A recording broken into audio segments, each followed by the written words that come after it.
سے زیادہ. اس سے انسان ڈپریشن میں جاتا ہے. اور ایک ٹینشن وہ ہے کہ ادھر ٹینشن ہوئی لیکن ساتھ میں وہاں سے تھپکی ملی, پھر ٹینشن ہوئی پھر ساتھ میں تھپکی ملی. اس ٹینشن کو برداشت کرنا آسان, اور اس میں ایک خاص قسم کی لذت بھی ہوتی ہے اس ٹینشن میں. وہ لذت ہوتی ہے امید کی کہ بھائی ٹینشن تو ہے مگر مستقبل میرا اچھا ہے, اللہ کی محبت ملے گی. ضمیر مطمئن رہتا ہے انسان کا کہ میں صحیح سمت پہ جا رہا ہوں. یہ ضمیر کا اطمینان اتنی بڑی اللہ کی رحمت ہے کہ یہ کروڑوں روپے بھی دے کے اگر مل رہی ہو نا تو یہ سستی ہے. لوگ ڈپریشن میں جاتے ہیں, ان کا ضمیر مطمئن بولو بھائی نہیں ہوتا. اگر آپ کو پتا ہو نا میں صحیح ہوں, بڑی بڑی ٹینشنیں برداشت کر لیتا ہے انسان, اس کو پتا ہوتا ہے کہ میں کیا ہوں, صحیح ہوں. دیکھو صحابہ کرام کی جو لڑائی ہوئی, تھوڑے تھوڑے لوگ بڑی بڑی فوجوں پہ غالب آئے. کیوں؟ ان بڑی فوجوں کو اطمینان نہیں تھا کہ ہم صحیح ہیں, اور ان تھوڑے سے کو اطمینان تھا کہ ہم صحیح ہیں. کہاں سے وہ تھوڑے تھوڑے ہوتے ہوتے پوری دنیا پہ غالب آ گئے.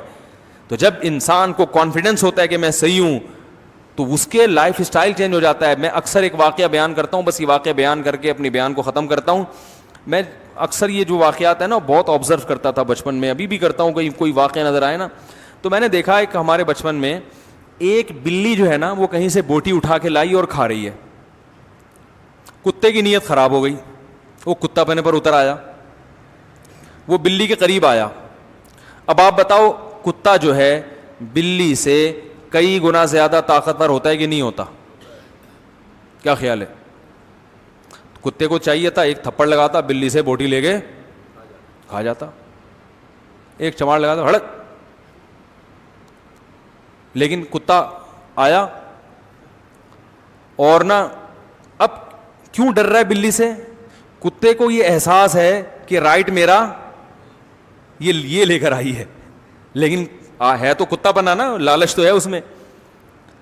اب وہ آگے کھڑا ہوا ہے, ایسے قریب آ رہا ہے نا یوں یوں کر کے, اور بلی کی دم پھول رہی ہے, اسٹائل چینج ہو رہا ہے, آنکھوں کی بناوٹ چینج, اور بوٹی کھانے کو اتنا فوکس نہیں کر رہی جتنا بوٹی بچانے کی فکر اس کو زیادہ ہے. اب میں نے دیکھ رہا ہوں کہ وہ جناب کتا آیا اور یوں یوں نا ڈرتا ڈرتا, حالانکہ کتے کو جب غصہ آتا ہے وہ تو ایسی کی تیسی کر دے بلی کی بھائی, لیکن کتا گھبرا رہا ہے, قریب آ رہا ہے, بلی کی دم پھولتی جا رہی ہے, کتا پھر بھی ہمت کر رہا ہے اور اپنے آپ کو بھائی شعر سنا رہا ہے, جھپٹنا پلٹنا پلٹ کر جھپٹنا لہو گرم رکھنے کے ہیں یہ بہانے. وہ کہہ رہا ہے گھبرا نہیں, تو کتا ہے. بلی سے کیوں ڈر رہا ہے؟ ڈر بھی رہا ہے اندر اندر, لیکن تھوڑا تھوڑا آہستہ آہستہ جب اپنے باڈی کو دیکھتا ہے, اپنے جو ہے نا اپنے کتے ہونے کا احساس اس کو ہوتا ہے, تو کہتا ہے بھائی تو کیسے ڈر رہے گا, تو تیری بےزتی ہو جائے گی, اور بھوک بھی لگ رہی ہے. قریب بھی آ رہا ہے اور بلی کی دم پھولتی جا رہی ہے, لیکن بلی پیچھے نہیں ہٹ رہی. اب دیکھو یہاں بلی کمزور ہے, کتا طاقتور ہے, مگر فتح کس کی ہو رہی ہے؟ بلی کی. یہاں تک کہ جب کتا بالکل بوٹی کے قریب پہنچ گیا, بلی نے رکھ کے چماٹ لگایا ہے اس کے, ایسے چپیٹ مارا ہے نا اس کے منہ پہ, وہ جو غراتا ہوا بھاگا ہے کتا. میں نے کہا یار کاش اس دور میں یوٹیوب ہوتا نا, میں اس کی ویڈیو بنا کے ضرور ڈالتا, اپنے چینل پہ ڈالتا. لوگ کہتے ہیں یہ دیکھو مفتی صاحب کے بیانات ہو رہے ہیں, یہ کتے بلی کی باتیں. میں کہتا ہوں کتے بلی کی باتیں نہیں, ہمارے بیان میں کتے بلی کی ویڈیو بھی آئے گی, ویڈیو چلا دیتا ہوں. یہ کانفیڈنس بلی میں جو پیدا ہوا ہے, کس نے پیدا کیا؟ کہ میں حق پر ہوں, میرا حق ہے. اور کتے کو جو شکست ہوئی ہے اس کو غصہ ہی نہیں آ رہا, وہ لانا بھی چاہ رہا ہے, غیرت اپنے آپ کو دلا رہا ہے, جھوٹی موٹی کی غیرت, مگر وہ پیدا نہیں ہو رہی. کیوں نہیں ہو رہی بھائی؟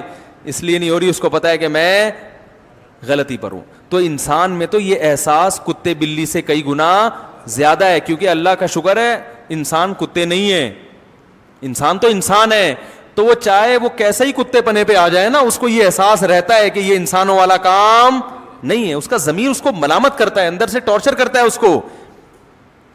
جو لوگ بھی گناہوں والی زندگی گزارتے ہیں ان کی طبیعت میں اطمینان نہیں ہوتا, وہ ٹینشن برداشت ہی نہیں کر پاتے. اور آپ جب حق پر ہوتے ہو تو پھر آپ کو تسلی ملتی ہے اللہ کی طرف سے, آپ کا ضمیر بھی آپ کو تسلیاں دیتا ہے.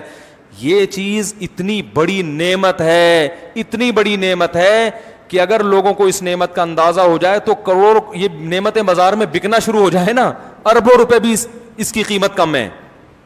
یہی تو سب کچھ ہے انسان کے لیے. تو یہ اللہ کی بڑی نعمت ہے. اس لیے میرے بھائی جتنے گناہ ہے نا اپنی زندگی سے آہستہ آہستہ نکال دیں. اور اللہ کا دین اس میں نرمی ہے مگر لچک نہیں ہے. یہ بڑی مسٹیک ہوتی ہے لوگوں سے, لچک کو نرمی سمجھ لیتے ہیں اور نرمی کو لچک. مثلا نرمی بہت ہے, آپ فرض نماز کھڑے ہو کر نہیں پڑھ سکتے, اسلام نے کہا بیٹھ کے پڑھ لو. کیا خیال ہے؟ وضو کا پانی نہیں ہے, تیمم کر لو. وضو نقصان پہنچائے گا, غسل سے مر جائیں گے, سردی ہے, تیمم کر لو. یہ لچک ہے کیونکہ اللہ غفور رحیم ہے. لوگ اس کا مطلب سمجھتے ہیں کہ بھائی اس کا مطلب ہے اللہ تعالیٰ بہت رعایت دے رہا ہے, لہذا بیماری میں اگر چھوڑ دی جائے تو اللہ کیا ہے؟ غفور. نا نا نا, چھوڑنے کی اجازت نہیں ہے بھائی. کیا آپ کہیں کہ چلو اللہ غفور, سفر ہے ایکچولی ابھی تھکاوٹ ہے تو اگلے ٹائم پہ پڑھ لیں گے؟ نا نا نا بھائی, اس کی اجازت نہیں ہے. جتنی آسانی اللہ نے دینی تھی دے دی, اب اس میں لچک نہیں رکھی ہے, فلیکسیبلٹی نہیں ہے اس میں. اب یہ آپ کو کرنا پڑے گا, کچھ بھی ہو جائے, زمین آسمان ادھر سے ادھر ہو جائے, میدان جہاد میں گھوڑے کی پشت پہ ہو, توپیں چل رہی ہیں, جان کا خطرہ ہے, نماز آپ کو, تبھی تو قرآن نے میدان جنگ میں بھی نماز کا طریقہ بیان کیا. اجازت نہیں ہے آپ کو چھوڑنے کی. روزے میں اللہ نے حکم دے دیا, بیماری میں بھی چھوڑ سکتے ہو, سفر میں بھی, یہ اللہ کی طرف سے آسانی. لیکن لچک نہیں ہے کہ اب آپ اپنی طرف سے اس میں کچھ کر لیں کہ یار چینجنگ, اصل میں ایکچولی آج گرمی بہت ہے, کل میرا پیپر بھی ہے, ایگزام بھی ہے, تو اب میں روزہ سردیوں میں رکھ لوں گا. نا نا نا بھائی, دو آسانی اللہ نے پیدا کر دی, تیسری پیدا کرنے کی آپ کو اجازت نہیں ہے. گرمیوں میں روزہ ہو, ریگستان میں ہو, آپ مزدور ہیں, آپ کے لیے روزہ رکھنا ناممکن بھی کیوں نہ ہو, آپ کو روزہ رکھنا پڑے گا. جب آپ کو جان کا خطرہ ہو تو روزہ توڑ دیں, چھوڑنے کی اجازت نہیں ہے. اس لیے رمضان کا روزہ صرف بیمار چھوڑ سکتا ہے اور مسافر. تمام فقہا کا اتفاق ہے کہ رمضان کا روزہ گرمی میں کنواں کھودنے والا مزدور نہیں چھوڑ سکتا. آج ہم نے اپنی طرف سے جو ہے نا بہت ساری چیزوں میں لوگوں کو کیا دینا شروع کر دی ہے, مذہب کا بیڑا غرق کر دیا ہے. جاب مل رہی ہے, باس کی طرف سے نماز کی اجازت نہیں ہے, جاب جائز نہیں آپ کے لیے. نماز جہاں جہاں چھوڑنا جائز تھا وہ اللہ نے بتا دیا, اور یہ بتا دیا کہ جائز کہیں بھی نہیں ہے نماز کے اوپر, یہ بتا دیا. آپ کہہ سکتے ہیں کہاں کا چھوڑنا جائز ہے, ہمیں بتاؤ. اللہ نے بتا دیا کہیں بھی چھوڑنا جائز نہیں ہے, پڑھنی پڑے گی, سوائے اس کے یا تو بے ہوش ہو جاؤ, ہوش ہی نہ ہو, ایسی کنڈیشن ہو تو ایک الگ بات ہے. تو آج پردہ کرنا پڑے گا عورت کو. ہاں جہاں اللہ نے گنجائش دے دی بھائی علاج کی غرض سے یا کہیں نکاح کرنا ہے اس کی غرض سے کسی کو دیکھنا ہے تو وہ الگ بات ہے, اس صورت میں گنجائش ہے دیکھنے کی. یا اور جو شریعت کے جہاں گنجائش دی وہاں تو ہے. آپ کہیں کہ نہیں جی ایکچولی مجھے جاب کرنی ہے تو میں پردہ نہیں کر سکتی, مجھے گرمی بہت لگتی ہے, ایکچولی پسینہ بہت آتا ہے تو میں موٹے کپڑے نہیں پہن سکتی, آپ کو اس کی اجازت بولو نا بھائی نہیں ہے. اسی طرح یاد رکھو حقوق العباد میں بھی اپنی لاجکیں پیش کر کے لوگوں کا حق نہ مارا کرو. کسی کے گھر جانا ہوا, میرا ایک بڑی عمر کی خاتون ہے بیچاری, ان کے گھر میں گیا تو بیوہ ہیں وہ, تو انہوں نے میری دعوت کی. وہ ماشاءاللہ بڑا گھر, پتہ چلا جی وہ ان کے بھائی نے اب ان کو گھر سے نکال دیا, بیوہ بہن کو. کیوں نکالا؟ کہ بھئی یہ گھر ہم رینٹ پہ دے رہے ہیں. تو میں نے ان سے ویسے ہی باتوں میں پوچھ لیا, میں نے کہا یہ گھر کا مالک کون ہے؟ انہوں نے کہا میرا بھی اس میں حصہ ہے 20% یا 25%. میں نے کہا پھر یہ تو آپ کو نہیں نکال سکتے, لیکن نکال رہے ہیں. وہ کہہ رہے ہیں ہم نے آپ پر خرچ اتنا کیا, ہمیشہ آپ کا خیال کیا ہے, ایکچولی ہم ہی تو آپ کا, اب آپ رہیں کرائے پر رہیں, ہم اس کو کرائے پر. میں نے کہا اگر کرائے پر دیتے ہیں تو اس کرائے کا 20% آپ کو دیں, اس کے لیے بھی تیار نہیں ہے. اور دلائل کے ایکچولی اصل میں وہ ہم ہی تو ہیں. جیسے آج کل جو بھائی بہن کی وراثت کھاتا ہے نا اس کے بعد دلائل بہت ہوتے ہیں. او بھائی جو وراثت کا حکم ہے وہ بیٹی کو جتنا چاہے جہیز دیا ہو آپ نے, باپ کے مرنے کے بعد اس کا وراثت میں حصہ کم نہیں ہوگا, کیونکہ وراثت کے احکام میں اللہ نے لچک نہیں رکھی, وہ دینے پڑیں گے اس کو. لوگ دلائل پہ آ جاتے ہیں یار اس کو ضرورت نہیں ہے. اور بھائی جان آپ وہ کروڑ پتی کیوں نہ ہو اور آپ قحط سے مر رہے ہوں, پھر بھی اس کا وراثت میں حصہ نکلے گا. دیکھو اسلام میں ایک بھائی ہے جو ارب پتی ہے اور ایک کے پاس گٹکے کے پیسے بھی نہیں ہیں, وراثت میں دونوں کا حصہ برابر ہے. جو غریب ہے وہ یہ کہہ کے زیادہ پیسے نہیں لے سکتا کہ تمہیں کیا ضرورت ہے لہذا یہ پلاٹ بھی میرا ہو گیا. او بھائی نہیں لے سکتے آپ کو دینا پڑے گا. اسی طرح ماں اپنے بچوں کی وراثت غصب بولو بھائی نہیں کر سکتی. اب باپ مر جاتا ہے تو اماں کیا کہتی ہیں, یہ میرا مکان ہے, میں اپنی زندگی میں کسی کو حصے بخیے نہیں کرنے دوں گی. ابھی باپ کا کفن میلا نہیں ہوا, میرے میاں کی جائیدادیں بٹنا شروع ہو گئیں, نہیں میں نہیں دوں گی, میں یہ نہیں کروں گی. بھائی یہ آپ کا ہے ہی نہیں, یہ کس کا ہے؟ یہ اللہ نے جس کا کہہ دیا یہ اس کا ہے. اس میں بیٹے کا اتنا ہے, بیٹی کا اتنا. میرے پاس کیس آتے ہیں, میں کہتا ہوں بھائی اماں کا 8واں حصہ ہے 12.5%, اس کے بارے میں اماں کو اللہ نے اختیار دیا ہے کہ وہ ایک دھیلا بھی کسی کو نہ دیں. وہ کہیں یہ میرا ہے, میرے میاں سے مجھے 8واں حصہ ملا ہے 12.5%, یہ میں کسی کو نہیں دوں گی. بالکل رائٹ ہے ان کا, باقی ان کا ہے ہی نہیں تو کسی کو دینے کا, وہ تو اللہ نے دے دیا نا. کیا ہو گیا بھائی؟ اگر اللہ نے ماں کو یہ حق دیا ہوتا تو قرآن میں اللہ وصیت کے حکام بیان نہ کرتا وراثت کے. اللہ کہتے ہیں جو ماں جس کو جتنا دینا چاہے اس کو دے دینا, اگر وہ نہ دینا چاہے تو پھر میرے حساب سے پھر اتنا بنتا ہے اتنا دے دینا. کہیں بھی قرآن نے نہیں کہا. اللہ نے کہا یوصیکم اللہ فی اولادکم, اللہ نے تمہاری اولاد کے بارے میں تمہیں بتا دیا. ابا مرے گا, بیٹے کو دگنا, بیٹی کو اس کا آدھا ملے گا, تو وہ ملے گا. اس میں ماں کو روکنے کا رائٹ نہیں ہے. کہیں مائیں بیٹیوں کی وراثت نہیں دینے دیتی, کہیں بیٹوں کی نہیں دینے دیتی, کہیں کسی کو بھی نہیں دینے دیتی. میں زندہ ہوں, میں یہ نہیں ہو سکتا. تو بھائی جب آپ کا انتقال ہوگا, اللہ نہ کرے آپ کو اللہ زندگی دے, تو پتہ نہیں اس وقت کتنی تبدیلیاں ہو چکی ہوں. بعض دفعہ آپ کا انتقال 30 سال کے بعد ہو رہا ہے, بچوں کو ضرورت اب ہے, وہ 30 سال کے بعد بچے کہیں گے ابا اب ہمارے انتقال کا ٹائم آ چکا ہے, اب ہم نے اس وراثت کا کرنا کیا ہے. ایک نوجوان میرے پاس آیا کہ میری اماں وراثت نہیں تقسیم کرنے دے رہی. تو میں نے کہا کیوں؟ کہہ رہی وہ جب میں مر جاؤں گی پھر کرنا. میں نے کہا بھائی آپ کی ماشاءاللہ والدہ بھی جوان ہے, 30 سال میں بھی ان کا اللہ کرے 30 سال میں بھی انتقال نہ ہو, لیکن لگتا ہے 30 سال میں تو ہوگا, تو 30 سال تو آپ کے اسی غربت میں گزر جائیں گے. ٹھیک ہے نا. تو یہ ظلم ہے جو ماں کر رہی ہے بیٹوں کے اوپر. تو یہ وہ احکام ہیں جس میں شریعت نے لچک نہیں رکھی. ایسا کیس آیا ابھی JTR پہ, کسی نے پوچھا تھا کہ باپ کا انتقال ہوا, اکلوتی بیٹی تھی, چچا نے پوری وراثت پہ قبضہ کیا اور بیٹی کو کہا کہ تم میری ہو گئی ہو, میں تمہیں پالوں گا, اب بس میں ساری ذمہ داری. وراثت میں نہیں دیا اس کو حصہ کہ بھائی تم جب میری بیٹی بن گئی تو تمام ذمہ داریاں کس کے کندھوں پر ہیں؟ میرے کندھوں. پھر اس پلاٹ پہ ماشاءاللہ چچا نے مسجد بھی بنائی اور دکانیں بھی بنائی اور بیٹی کو بھی پال رہا ہے. میں نے کہا بھائی یہ مسجد میں نماز پڑھنا جائز؟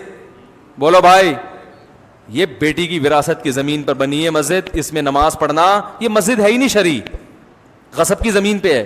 چچا کو چاہیے کہ آپ اس کی وراثت پوری اس کے حوالے کرو, پھر آپ اس کو پالو.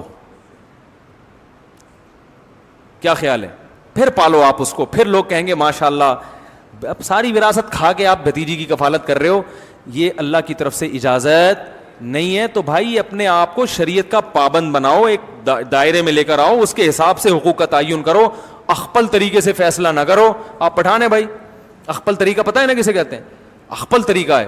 اخپل طریقے سے فیصلے کر رہے ہیں کہ یہ اصل میں یوں ہو رہا ہے, اخپل طریقے سے جرگے بیٹھ کے فیصلہ کر رہے ہیں. اللہ اس کے رسول صلی اللہ علیہ وسلم نے ہمارے لیے حدود کھینچ دی ہیں کہ بھئی آپ کو اس طرح سے یہ حقوق ہیں, اس سے زیادہ آپ کا نہیں اور اس سے زیادہ اس کا حق نہیں ہے. بھائی سمجھ میں آ رہی ہے یا نہیں آ رہی ہے؟ ایک خاتون کی نا ٹھیک ٹھاک جائیداد ہے, ان کے میاں اس سے کہہ رہے ہیں وہ مجھے دے دو کیونکہ میں بھی تو تمہارا ہی ہوں, میں بھی کیا ہوں تمہارا. تو یہ وہ اپنی بیوی سے کہہ رہے ہیں ہمارا تمہارا کچھ نہیں ہوتا اسلام میں, ہمارا تمہارا کچھ نہیں ہوتا, مجھے دے دو ہم دونوں مل کے انشاءاللہ.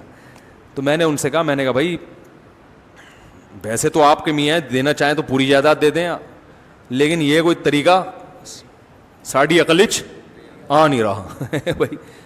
بھائی آپ کا ہے تو آپ کے ابا کی وراثت ملی ہے, اپنے نام رکھو. میاں سے بولو بھائی اگر اللہ نہ کرے تم غریب ہو گئے, تمہارا کوئی حالت خراب ہو گئے تو ٹھیک ہے, جیسے محلے پڑوس والوں کی مدد کرنا جب اسلام کا حکم ہے تو میاں کی مدد کرنا تو اور زیادہ ثواب ہے اس میں, تو ہم انشاءاللہ آپ کی ہیلپ کریں گے. ٹھیک ہے نا.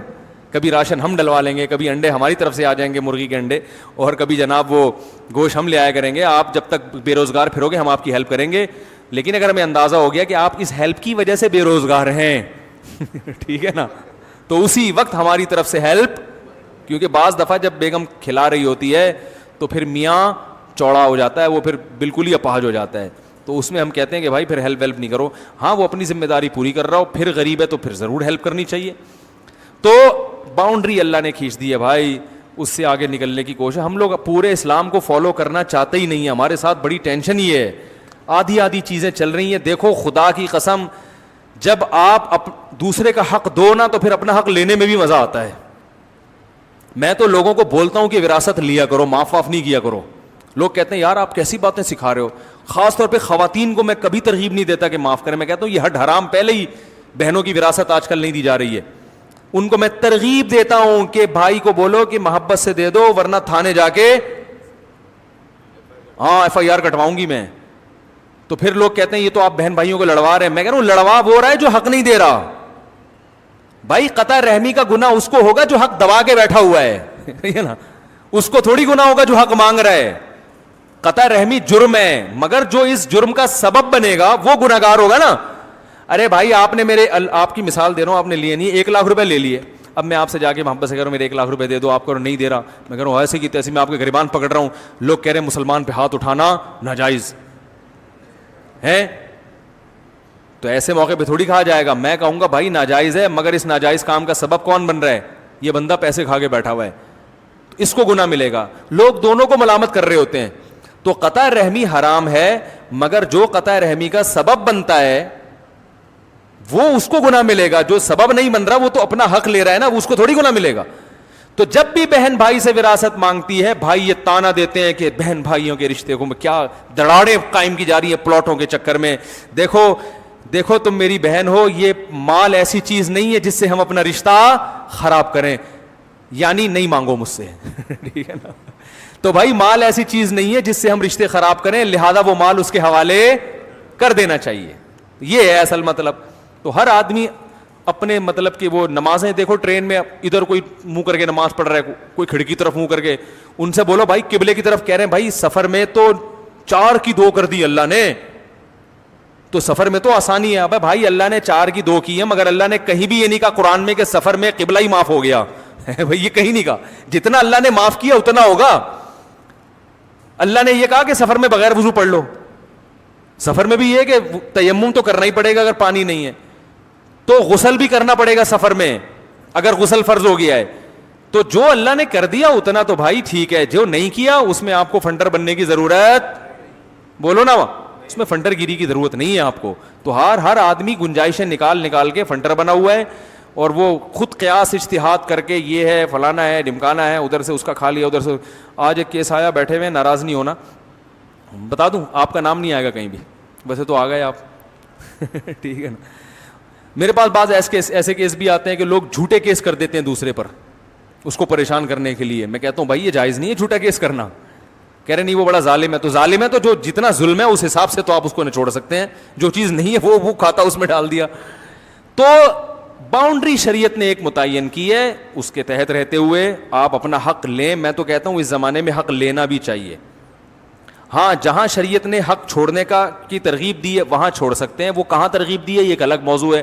بعض جگہوں پہ حق چھوڑنا, حق پہ ہوتے ہوئے بھی حق چھوڑیں گے تو ثواب ملے گا آپ کو. وہ کون سی جگہ ہیں وہ بھی میرا موضوع نہیں ہے, لیکن عمومی حالات میں اگر لوگ وراثت کے معاملے میں نرم گوشہ اختیار کرتے ہیں تو اس کا بڑا نقصان ہوتا ہے. لوگ وراثتیں تقسیم ہونا ختم ہو گئی ہیں, یہ بڑا نقصان ہوتا ہے. اللہ تعالیٰ عمل کی توفیق عطا فرمائے. ابھی سوال کا وہ کر لیں, سوال جواب کی نشست نماز کے بعد رکھ لیں. بیٹھیں گے آپ لوگ ہے بھائی؟ نہیں, جو بیٹھیں گے وہ ہاتھ کھڑا کریں تاکہ میں لوگوں کی اندازہ لگاؤں نا کہ ایسا تو نہیں تھک گئے ہوں. بیٹھیں گے تو پھر ایسا کرتے ہیں, ابھی اذان ہونے والی ہے, 10 منٹ میں نماز ہو جائے گی, تو نماز کے بعد 15-20 منٹ کی مجلس رکھ لیتے ہیں. اس میں آپ نے جو سوال پوچھنے وہ کھڑے ہو کر پوچھ لیے گا. جو پرچی پہ کھڑے ہو کے پوچھتے ہوئے شرم آ رہی ہے, کوئی گھریلو مسئلہ ہے تو پرچی پہ لکھ کے پوچھ سکتے ہیں. تو پھر ہم نماز کے بعد دوبارہ بیٹھتے ہیں انشاءاللہ. زیادہ ٹائم نہیں ہوگا, 15 سے 20 منٹ انشاءاللہ بیٹھیں گے. جو سوال آپ لوگوں نے پوچھنا ہے وہ آپ پوچھ سکتے ہیں. یہ جو میں نے آج بیان کیا اسی سے متعلق کوئی دل میں سوال ہو, اشکال ہو تو کھل کے پوچھیں. ایک بات خوب اچھی طرح ذہن میں رکھ لیں کہ جو مرضی پوچھنا ہو آپ سے انشاءاللہ مجھے غصہ نہیں آئے گا. سمجھ رہے ہیں؟ بعض لوگ نا علماء سے پوچھتے ہوئے ڈر رہے ہوتے ہیں کہ کہیں میٹر شارٹ نہ ہو جائے ان کا. البتہ یہ ضرور ہے کہ میں ہر سوال کا جواب دوں گا نہیں. میں اگر یہ سمجھوں گا کہ یہ غیر اہم سوال ہے یا بیہودہ سوال ہے تو میں وہ پی ضرور جاؤں گا, کیونکہ ہر سوال کا جواب دینے کا نہیں ہوتا. بعض دفعہ کوئی فتنہ پرست کوئی ایسے سوال پوچھ رہا ہوتا ہے جس سے آگ لگا دے. تو پوچھنے میں آپ بخل سے کام نہ لیں, کیونکہ اس چکر میں لوگوں کے ذہن میں بہت سے صحیح سوالات بھی ہوتے ہیں, وہ پوچھ نہیں پاتے. یہاں تک سمجھ میں آ گئی بات؟ تو یہ جمعہ کہہ رہا ہوں, سوری, ابھی نماز کے بعد انشاءاللہ وہ میرا جمعے کا بیان رات کو اپلوڈ ہو رہا ہے. لوگ کہہ رہے ہیں کراچی میں جمعہ رات کو ہوتا ہے. ہم کہا بھائی کیا کریں, آج کل ہماری سمجھ میں نہیں آ رہا. ابھی انہوں نے اعلان کیا تھا 9 بجے بیان ہوگا, اب کچھ لوگ بعد میں پہنچ رہے ہیں, کچھ سمجھ میں نہیں آ رہا, مجھے خود سمجھ میں نہیں آ رہا میرا بیان کب ہوتا ہے آج کل.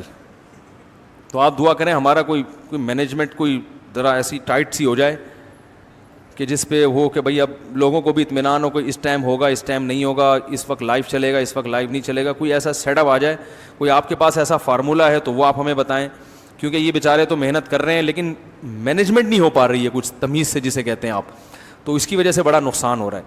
سبحانک اللہم و بحمدک نشہد ان لا الہ الا انت نستغفرک. اچھا یہ بھی بتا دوں ایک آخری بات, یہ ریکارڈ میں بھی لے آئیں, آ رہی ہے. ہمارے ہاں گارڈ بیٹھے ہوئے ہوتے ہیں بیان میں. لوگ مجھے کہتے ہیں آپ کے پاس گارڈ نہیں ہے. گارڈ ہے, لیکن میں وردی والے گارڈ کا قائل اس لیے نہیں ہوں کہ وہ جب دہشت گرد آتا ہے تو پہلے ایک گارڈ کو لگاتا ہے, دوسرے نمبر پہ پھر وہ اصل ہدف کو لگاتا ہے. تو ہمارے ہاں گارڈ بیٹھے ہوئے ہیں, بندوقیں رکھی ہوئی ہیں اور لائسنس والا اسلحہ ہے. تو اگر کوئی شرارت کی کوشش کرے گا تو اسے پتہ نہیں چلے گا کہ اس کو کہاں سے گولی آگے لگے گی. تو میرا اصول یہی ہے کہ میرے ساتھ ہر وقت گارڈ گھوم رہا ہوتا ہے لیکن پتہ نہیں ہوتا کہ گارڈ ہے. آئی بات سمجھ میں؟ اور میں بھی الحمدللہ اسلحہ چلانا جانتا ہوں. سمجھ میں آ رہی ہے بات؟ اور میرا نشانہ بھی الحمدللہ بہت پکا ہے, غیر قانونی نہیں, قانونی کی بات کر رہا ہوں. تو آپ لوگ گھبرایا نہ کریں. ویسے تو ہماری کسی سے دشمنی نہیں ہے, تو ایسی ہم بات ہی نہیں کرتے کہ پھڈے بازی ہو, تمیز سے زندگی گزار رہے ہیں اور بیانات کر رہے ہیں. کوئی ہمارا کسی سے جھگڑا نہیں ہے, لیکن پھر بھی احتیاط کے پیش نظر یہاں گارڈ موجود ہوتے ہیں. تراویح میں بھی ہوتے تھے, رمضان میں, ہر وقت ہوتے ہیں الحمدللہ. تو اگر یعنی بعض لوگ کہتے ہیں نا کہ یار کوئی سیکیورٹی نہیں ہے, تو بیوقوف نہیں ہے الحمدللہ. ہم سیکیورٹی کا انتظام الحمدللہ کیا ہوا ہے, لیکن ہم نے بندہ نہیں بتایا وہ کون ہے. تو اس لیے وہ کہیں سے بھی کچھ بھی کر سکتا ہے بیٹھ کے بندہ.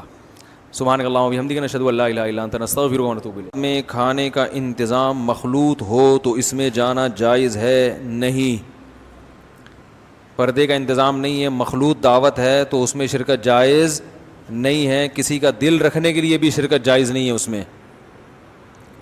رشتہ داری جوڑنے کے لیے بھی شرکت جائز, بولیں بھائی, نہیں ہے. بعض لوگ یہ کرتے ہیں کہ بھائی مکس گیدرنگ میں جہاں دعوت ہو تو وہاں اگر ہم نہیں جائیں گے تو رشتہ دار ناراض ہو جائیں گے. یار اس کی آواز بڑھا دو یار, پھر وہی ہو رہی ہے, پتہ نہیں آواز کو کیا ہو گیا. تو لوگ ناراض ہو جائیں گے, خونی رشتے ٹوٹیں گے. تو یہ خونی رشتے توڑنے کا گناہ اسے ہوگا جس نے مکس گیدرنگ کا انتظام کر کے آپ کو آنے سے روک دیا ہے, اس کو گناہ ملے گا. سمجھ رہے ہیں؟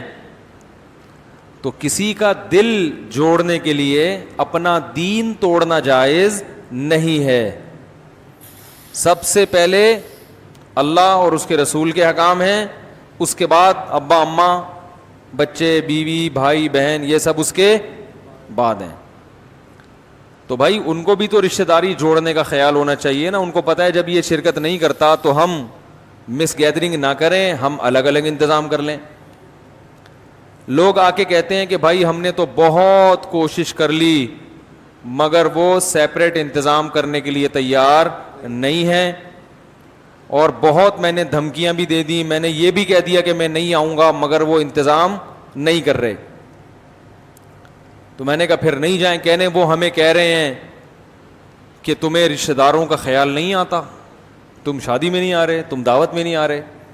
تو آپ ان کو بولے, میں نے کہا کہ آپ ان سے کہیں کہ تم گناہ پہ اتنے ڈھیٹ ہو کہ تمہارا سگا بھائی شادی میں نہیں آ رہا, لیکن تم اس کو منانے کے لیے بھی گناہ چھوڑنے کے لیے تیار نہیں ہو. تم اتنا ڈھیٹ پنا دکھا رہے ہو کہ تمہارے رشتے ٹوٹ رہے ہیں مگر تم پھر بھی اللہ کی بغاوت کر رہے ہو. تو غلط بات پہ جب تم اتنے ڈھیٹ ہو تو میں صحیح بات پہ اس سے زیادہ ہمت دکھاؤں گا. ہٹو بچوں, ہو گیا کہ نہیں ہو گیا؟ میں صحیح بات پہ اس سے زیادہ ہمت دکھاؤں گا, میں نہیں آؤں گا ایسی کی تیسی جو مرضی کرنا ہے کرو. بے دین آدمی اپنی بے دینی پہ بڑی استقامت دکھاتا ہے, ڈھیلا پن کہاں سے آتا ہے؟ جو دیندار ہے وہ ایکچولی اگر میں نہیں گیا تو میں وہ میرے بھائی کیا بولے گا, لوگ بولیں گے فنڈامنٹلسٹ ہے, بنیاد پرست ہے, لوگ کیا بولیں گے لوگ.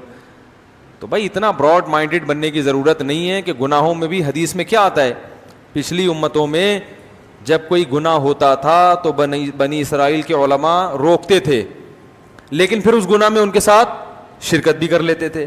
آہستہ آہستہ اللہ نے روکنے والوں کو دلوں کو بھی ایسا کر دیا جیسے گناہگاروں کا ہوتا ہے, اور سب پر پھر داؤد علیہ السلام کی زبان سے اللہ نے لعنت کی.